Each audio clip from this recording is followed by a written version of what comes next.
Thanks, Mahela. And I'd also point out that also joining me on the call is Tessa Heron, who is my secretary. And if you really want to know who's in charge, you probably don't need to ask where that power sits in any given school district. I've been here in Heuvelton for about 10 years. This is my fourth year just wrapping up as superintendent. And Tessa was here before me, so she really knows the workflows and the district.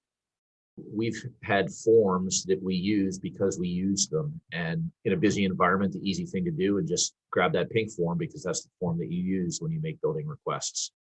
With the evolution of platforms like Google Drive and just increasing use of technology, time and again, we go back and say, couldn't we do something to streamline the process? When there's several permissions needed for something to take place, if it gets hung up or somebody's out for a few days, you can end up with a process that languishes. And you would also run into space constraints with records retention laws. We had the files that are in Tessa's office, which are probably 6 filing cabinets. We had the records retention room, which is at least on this same floor in the school, down a hallway or two, and has about another 6 to 8 filing cabinets. Over time, we'd scratched our heads and thought originally about Google Forms. Couldn't we use these to capture some of that information? And we never really looked at them for something like multi-step permission-based forms used for scheduling or building use, but we hit our ceiling pretty quickly in looking at the use of Google Forms for this purpose. It wasn't get us where we needed to be. It might be helpful for the most basic forms where one person acts upon it, but when there's a permission involved and then it needs to get forwarded to a second person, it just got a lot more challenging.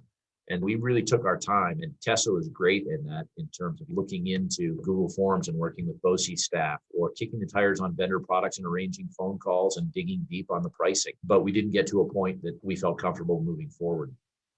Tessa and I have looked at and scoured the processes of other districts trying to say, how do we make this right and how can we make it paperless? And I think when I talk about why did we pull the trigger with the Clever product is the way the service is arranged, that they provide training and allow us to have some ownership of the products. And depending if that suits our needs or not, we could simply outsource to them and say, we need you to make these forms, and they'll take the paper-based ones, conduct phone calls with us to find out how it's used, where the permissions are going, is there money involved? So you get that level of customization, but then going back to the fact that we're a small district and, Tessa is technologically savvy. She's been through those trainings and can do a fair amount of that work. And something like our building use form, which is one of the most complex ones. And, it was good and right that that's what Clever tackled first for us. We were so excited. It was probably around Christmas maybe of 2019. And we're going to be onboarding with Clever and thought, listen, if we want to get the most bang for our buck, we should go with the building use form because this is the most complex one, but most frequently used one that we have. And so it could be a school group that just wants to sign out the lecture hall for a day. It could be Cub Scouts coming in and wanting to use the building for a weekend and they'd like food served, or it could be an outside group wanting to use athletic fields, but they need to provide proof of insurance. So there are a lot of moving parts going into it. And depending upon those moving parts, you might need 3 different administrators to sign off on it. You need to have the coordination to look and see is that area available. So it was great. Building use is what Clever tackled first, hearing about the potential communications with our student information system. In Heuvelton, we use School Tool. And, my understanding is that's one of the top 2 products used for that purpose in the state. And so that ability to go ahead and have direct communication just holds great potential. And we haven't tapped into the gallery yet. So that's one of the things that, Tessa will bring up. When there are 1,000 templates out there, there's great appeal. The logo can be changed in no time, but why reinvent the wheel?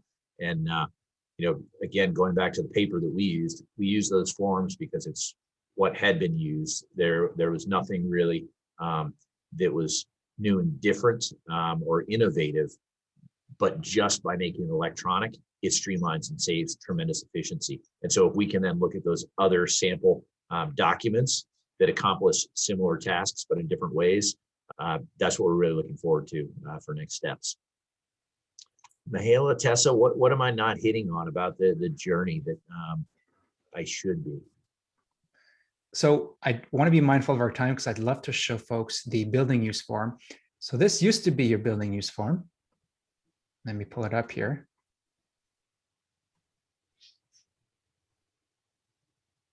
There it is. What was the challenge with this form? Well, it's highlighted. Challenges. Tess and I go back to this time and again, that we have organizations requesting use of building grounds and they say they have insurance and I'll get it to you, but they turn it in and they want to use it this Thursday, but we don't have the form yet. Now it's allowed us to really just put on the brakes and they can't even complete the form unless they've provided those uploads. So it saves us time and it pushes the responsibility to them. But if they want to use the building, that's fine. One of the goals of the board is to have as much community use of our grounds as possible. And we love to think of ourselves as the center of the community. But that doesn't mean we ignore our insurance company and the need to make sure that we are held harmless in certain circumstances. So that's the best thing. And then I think the second piece there is, again, if you're looking to use the gymnasium, the AD needs to be brought into the loop. And then the athletic director can see if there's a conflict or not. They might request, you're seeing right there, special equipment. So then our IT department needs to know that in that room, there needs to be this equipment for that group to use. If they want hors d'oeuvres or a spaghetti dinner for a fundraiser, then we've got to rope in our food service staff and make sure that the cafeteria and kitchen are open. So it allows customization for the needs of the space, time, request that's being filed. That's fantastic. One of the things that we've built a number of building use forms across New York State for different school districts, but this is the form that keeps coming back that people are modeling. And a lot of it has to do with exactly this, what you're talking about, the certificate of insurance. So just like you had it on the form over here, where you highlight that this is an important component, we've done the same thing in the Clever form. It's in big, bold red letters. But then at the end, in the finalization, this is where you have to upload your form, right? And so this gives you the ability to come in, find your certificate of insurance, upload it, and only then can you then submit it to the manager of buildings and grounds. And so talk about this little sort of approval process that we see here. But how valuable is it to be able to have your athletic director's approval followed by your building and grounds manager until it actually hits your doorstep? It goes right back to efficiency. Why lay eyes on it if the gym is not available or if we can't accommodate the food requests? And the fact that it's accessible, our athletic director is a very busy fellow, teaching multiple subjects, coordinating games, coaching a couple seasons out of the district, at least a day a month with athletic director meetings. And he can approve this at any time that he pleases. So he's here half time. He splits time in our district and one other. So it's not waiting for Steve's day here that he can go ahead and see that paperwork, sign off on it and say, good to go. He could be at home or at the other school, just as long as he's got the online access, and then we can move forward. Exactly. And one of the things I find interesting, so you mentioned before, you often have to wear multiple hats. So here we're tracking facility use charges. How is this information being used in order to make the process more efficient? Sure. We don't charge outside organizations for general use of the building. We aren't passing on overhead costs for our utilities, our electricity, et cetera. The instances where we would pass on costs would be, for example, on a Saturday afternoon. We have building maintenance staff here from 8 until noon on every Saturday. But afternoon and then on Sundays, they're not here. And so if a group's wanting to come in and run like a craft fair on a Saturday afternoon from noon until 4, then we're going to have custodial staff here.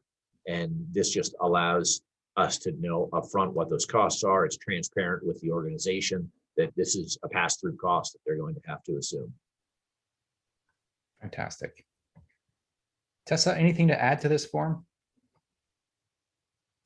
The only main thing I really enjoyed or really liked about this was the whole certificate of insurance, because I think it was too easy to submit the form, whether it be an individual or an outside organization, submit it because they wanted it last minute in a day or two. And I'll get that certificate of insurance to you. And it put me in a spot that I was like, all right, this just said it holds their feet to the fire. You have to have that before you can even submit it and put our eyes on it. And then we'll go from there and look at the calendar piece of it. Exactly. That, and it's not crossing my desk 4 different times, because that was the other piece about the paper copy, is it originated with me. I would view the calendar to make sure the space was available, and then it would go to the AD or the head of buildings and grounds or cafeteria if it was that. And so I had my hands on the form probably at least about 4 to 5 times, and then making copies. Wow. So it's just, the efficiency piece is huge for that as well. It's just, it's there, it's electronic. They do their signatures, and then if I have to make a copy at the end for someone that just needs to have that paper, fine, but it's all there. And what's the value of having this here, being able to identify somebody who's AED certified? Is that a compliance piece? Where does this fit in? It is, depending upon the type of event. And by law, we have to have AEDs here in the building in different locations. And that's a sign off every year that we have to provide to state ed, to our insurance company. And it's great to be able to embed this, and they're going to sign their name to it and say yes or no for the circumstances. And Right. It's for exactly the right purpose. It's for student, staff, and public safety. So take it seriously. There's some other districts who actually want to start using this internally for their own staff. And so what they're going to be piggybacking on is this feature over here, but turning it off if it's an internal staff member, so that they don't have to get stopped by this requirement. We're looking to bring on staff and have them be with us for the long haul. It's interesting to kind of start looking at this tool through a different lens to say, how can we use it to capture other important information, for personnel purposes? Jesse, are there some last thoughts that you'd like to share with the group? I would simply say, first, Tessa tells me that I talk too much, so I'm trying to internalize that. Depending wherever you are in the process, if you're just starting to kick the tires or you're thinking about pulling the trigger, just reach out. We're happy to provide feedback or answer specific questions anybody else may have, but appreciate the time. Great. Thanks again, Jesse. Thanks, Tessa. You guys are awesome. Thanks you both. Take care. Thank you. All right.